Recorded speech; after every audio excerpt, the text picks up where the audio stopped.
Well, hello there. I thought for this evening I would go through my top 5 tarot decks for 2025. When it comes to this list, I'm going with the decks that I worked with the most or had, I'm going to say, primarily the decks that I really worked with the most and spent the most time with. There are other decks that aren't quite on the list that I also really loved, but I figured I'd go with the decks that kind of carried me through the year more. So I do have 2 honorable mentions because I just got to do that real quick. The first one I have talked about quite a bit recently, so I don't want to spend too much time on it, but that is Honey Lavender Tarot. This has been a deck that I've more recently received, so that's a big part of why I don't really have it on this list officially, but I really love this deck. I've really enjoyed working with it since I've received it and had some beautiful readings with it. And like I've said in other videos, I just really love the narrative, the atmosphere, the world and realm that it's in, and the feel of dipping into this artwork and the story of the cards feels pretty intuitive to me. So that is Honey Lavender Tarot as an honorable mention of a favorite deck, because I did receive this in 2025. And yeah. The other deck I have as an honorable mention is Lacrimosa, and I struggled with whether to put this in the official top 5 or not. But the thing is, while I've dipped in and out of it, I wouldn't say I've had the deeper longer term work with it. It has been my go-to kind of out and about deck, but I would say that this even still isn't the type of deck that I'm pulling out or feeling drawn to when I have kind of like a momentary situational type thing where I kind of just want to pull a card for a bit of clarity or guidance. This deck still kind of feels like it wants to dip a little deeper into things. It's definitely a deep, kind of dark, romantic deck. It's very cups heavy in its energy, and I really, really love it. But it wasn't one that I, like, for weeks and weeks on end was working with this particular past year. But we'll see. I really love just having it out and kind of just for a daily draw to tap into an emotional space with this. There's drama, there's beautiful artwork, there's poignancy, so I really love this. I did do a couple episodes of Deck Diary series with this, so I really did love it. Sort of wanted to put it on top 5, but I'm keeping the official 5 to like the decks that really I had more of an intentional sort of practice with.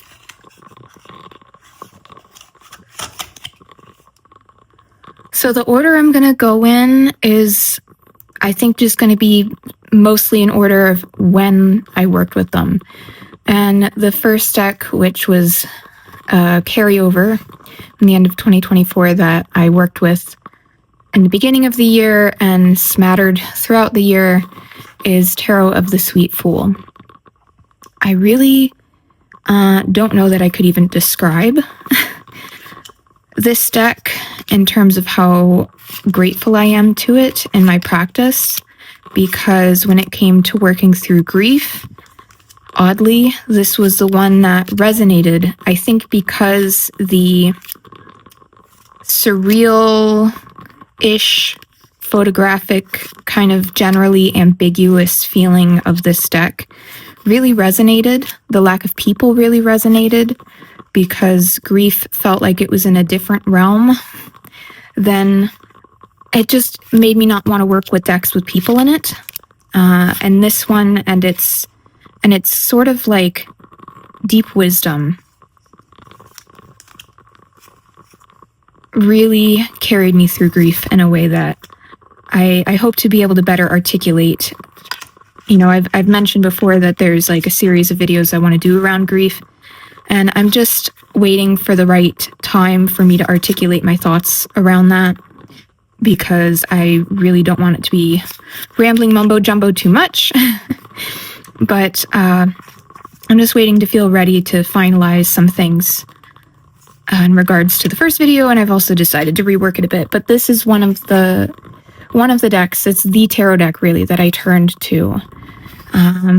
It does come out of the UK, so at this moment in time, with everything that has changed, it's more expensive to get a copy than it was even before. But I genuinely love this deck so much. This was a very prominent card, and I learned a lot about the Ace of Cups and its meaning through this deck. It says here on the shell, I allow myself to receive, and thinking of that message when moving through grief and sort of allowing myself to receive spiritual guidance, or allowing myself to receive wisdom and connection with something rather than having attention with that, was something I really opened up to through the portal of this deck. And its strangeness, which at first, while intriguing to me, felt like it put quite a lot of distance between me and being able to understand the cards, just suddenly clicked for me when I have been moving through grief throughout the year, through various losses, not to mention the collective grief. And yeah, I've returned back to this one. I will keep returning back to this one. I have a lot of gratitude for this one. So it's first on the list because it's first that I worked with, but it's also, in a sense, maybe first because this has been a place I can lean to. And I really like the backs of it as well. I would love to get the pocket edition. I'm debating because I have a little bit of Christmas money that I'm debating what to do with it, you know? There's the pocket edition, and then she has an oracle deck that she has come out with, and I'm curious about it. But anyway, on to number 2. So the next deck I really delved into working with was Tarot of Persephone's Garden. This is the original Chthonic edition, I think, or maybe the second print, if she did have a second print of the same edition. I do also have the newer edition, and I was thinking I was going to wind up working with that more the later half of this year, but the tides did not sway that way. So, but as far as this deck and all of Kara's decks, Tarot of the Huntress is another one I love. I think that was in my last year's standout decks. The artwork, of course, is beautiful. You have pre-Raphaelite art all throughout the deck, but the added layer that the artwork gives the card meanings and the intentionality that the artwork was used in this deck really adds something unique to these types of decks when they're done right, and this is one that most definitely was. And just because I have to say it, I'm sorry to hammer your ears with it, but we are looking at artwork, paintings, and artistry from the perspective of spirituality and exploring the metaphoric meanings of images, and entirely within guidelines, looking at how art resonates with meaning.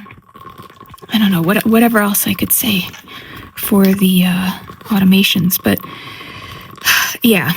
So there are expressions of the human form in its rawness and realness in decks like this. But yeah, if I could find what I really want to say with this deck, a lot of times when working with this type of deck, for me, I have found that not only the positioning of figures plays out in such an interesting, useful way in readings to add layers to the meaning, but also looking into the story and myth, like this being Demeter in her woe of having lost Persephone and not being able to find her, and having the added dimension of a moment in a myth layered with the card meaning has, in working with this for the several months that I did, really added such a significant layer to readings. Or this, I forget the names, but if you look up the stories that are associated with the paintings and what they are representing, a lot of times it just would unfold such a beautiful layer to things to be able to incorporate the actual mythology. And the one card that I'm really hoping to find,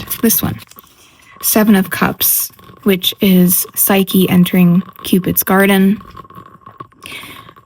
Because this was one of the cards that was coming up a lot in my work with this deck, diving into this myth, which took me a while to click on to do, but because it kept coming up, I was like, let me look more into Psyche's myth, because I knew surface level stuff. I didn't really know the depth of it.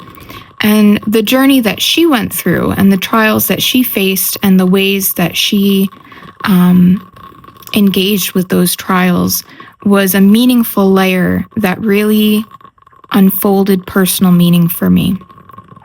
And I love when there's that sort of element in a deck, because it goes beyond just the card meaning, but speaks to something a bit more timeless when you're talking about myths that have been around for a long time, that speak, from the mythos psychological level, that speak to certain things. And with this card and the things that Psyche went through relating so heavily to discernment, and being like her first, I think, trial was sorting through seeds. And that was such a cool layer to add into my work with this deck at that time, because prior to this, I had been reading Women Who Run with the Wolves, and one of the chapters in there is about Vasilisa the Wise. And one aspect of her many tasks that she had to go through with Baba Yaga involved sorting through things. And the mythology that connects to that, there was even a video I found, maybe I'll link it below if I can remember it, because it was really cool about Psyche and looking at it from the psychological perspective of what her myth and her trials was representing around this idea of discernment and cultivating discernment and various other things. So that alone makes this one of my all-time favorite decks, not to mention that it right away connects very beautifully with working with Persephone, if that's something you're interested in. And so, yeah, number 2 on the list, this was my right-hand deck for my journaling practice for quite a while in 2025.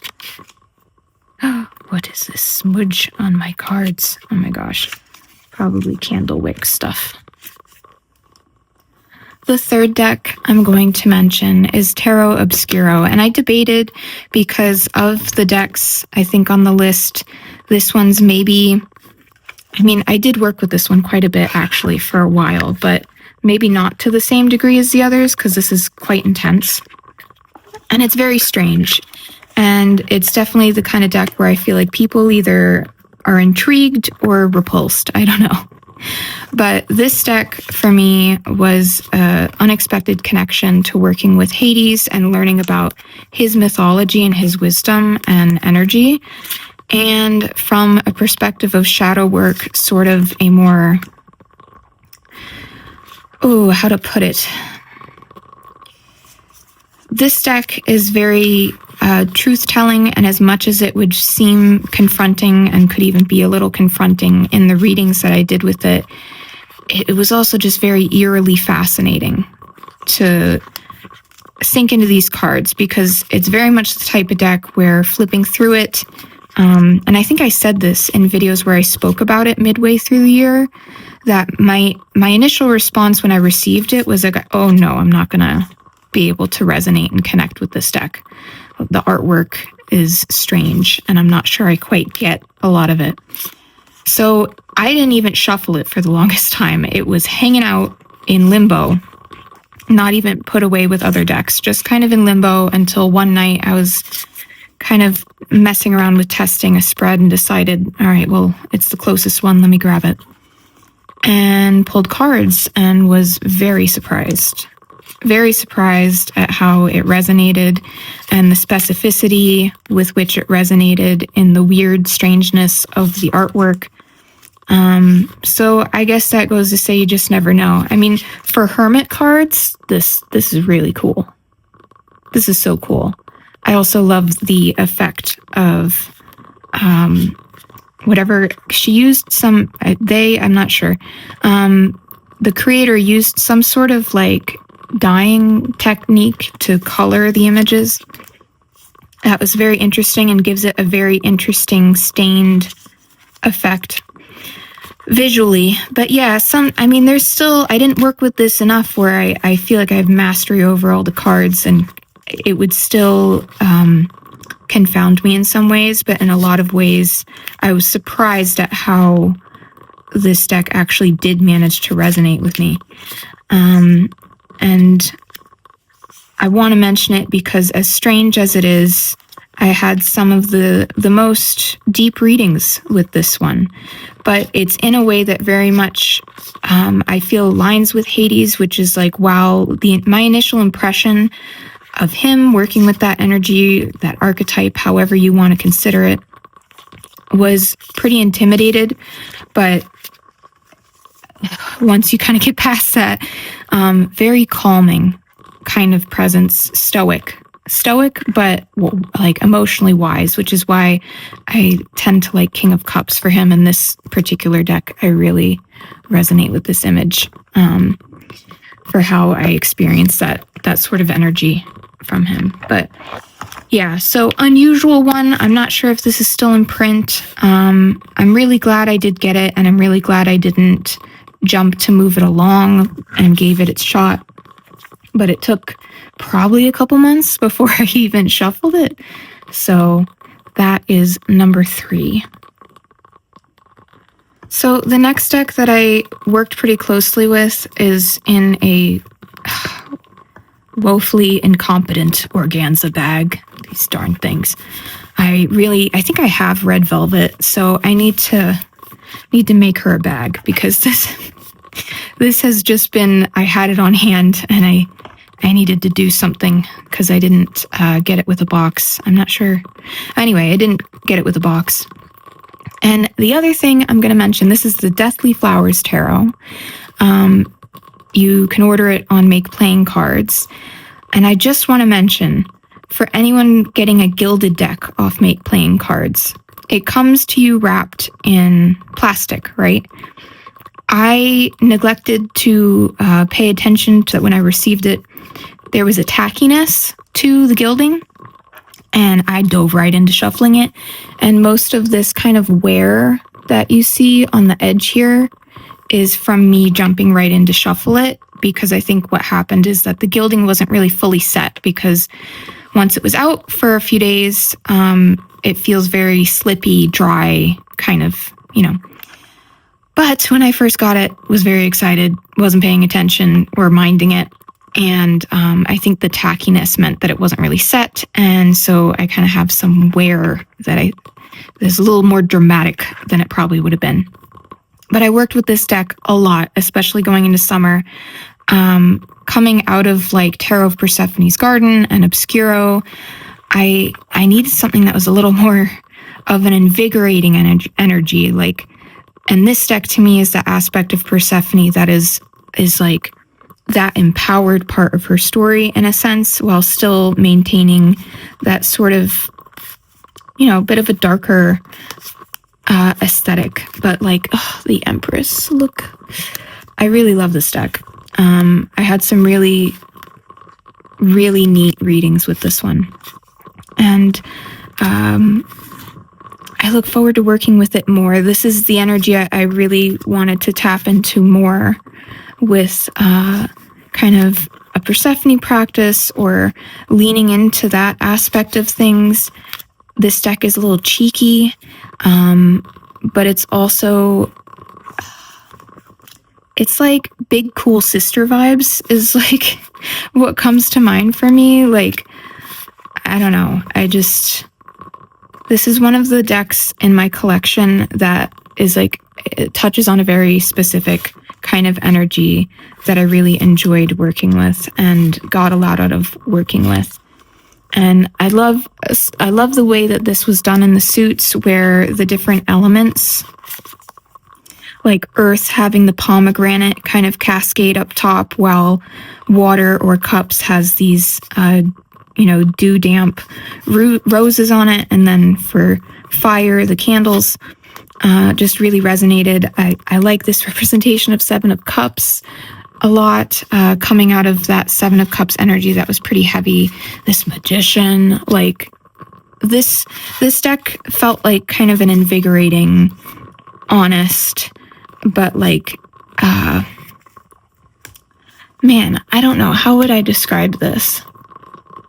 I think thinking back on the readings that I did with this deck, it was very much one that was like in service of reconnecting with myself and sovereignty, and that feeling of self and sovereignty, where kind of doing a bit more shadow work with the other decks that I mentioned, felt a little heavy after a while. Like, man, that's a lot to work on. And this also, like, there were readings where it was very honestly or accurately pointing out things where I was having trouble, but it was in a way that felt like alignment with sovereignty, in a way that just really well suited that particular time of the year and what I was going through in ways. So yes, we've looked basically through the whole deck, but that has made it on the list, and I look forward to working with this one, especially more this year, and getting to know it more, even more than I did in 2025, and making it a bag, because this is bleh.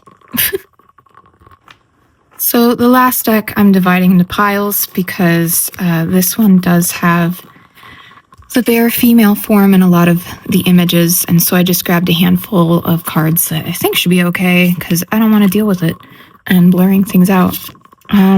But this is the deck I've worked with the tail end of 2025 that has made a real significant impact or resonance. I do connect this one with Hecate. I think it serves well in working with her energy, or just those energies of being at thresholds with oneself, or decisions or things in life, and navigating that aspect of things. And this was a deck that I put off getting for a pretty long time. And then in autumn, I just felt really pulled towards it. And I was like, you know what, I'll give it a go, because I just wasn't sure, it really does its own thing. I do really love the extra cards. I've kept those in, and those have come up in such interesting ways in the readings I've done with this, in spreads or even smaller, like as a response to one particular kind of question or inquiry. But it's definitely the kind of deck that's not for a beginner. It's the kind of deck that you want to go into being open to, knowing the card meaning as your roots, but then allowing the branches of this particular tree to grow in whatever strange way it does, and cultivating that kind of personal relationship with the imagery. But even like this Five of Coins, for example, and this sort of like unidentifiable, tying into the idea of Five of Coins being about lack, about being outcast, about feeling like you don't have the resources, or not just in finances, but like in the material world, the resources of the earth element, of community, of people around you maybe. And there's like this lost identity present in this card that really sat with me, in particular with a couple readings, or this Tower, which is like a burning away. And it's, she looks, in a way, this could also be a sort of judgment card if you wanted to use the image that way, I suppose. But because she does not look alarmed, I would say. She's kind of like, yeah, all right, let's burn away what doesn't hold anymore.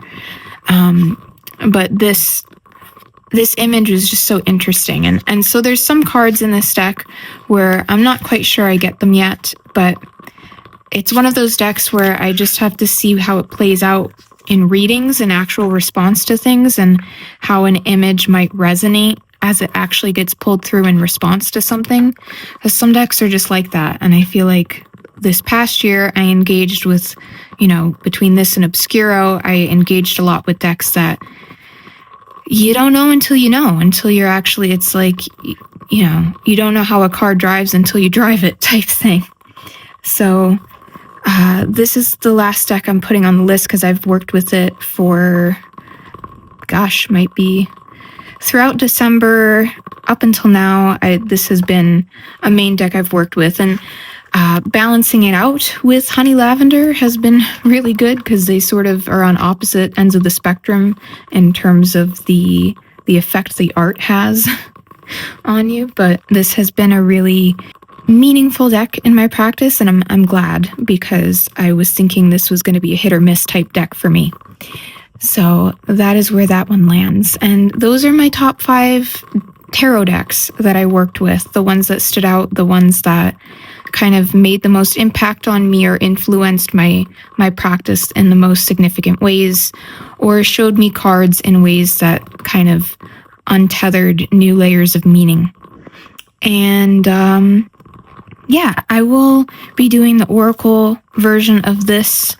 I don't think I can record it tonight, so we'll see when that can happen.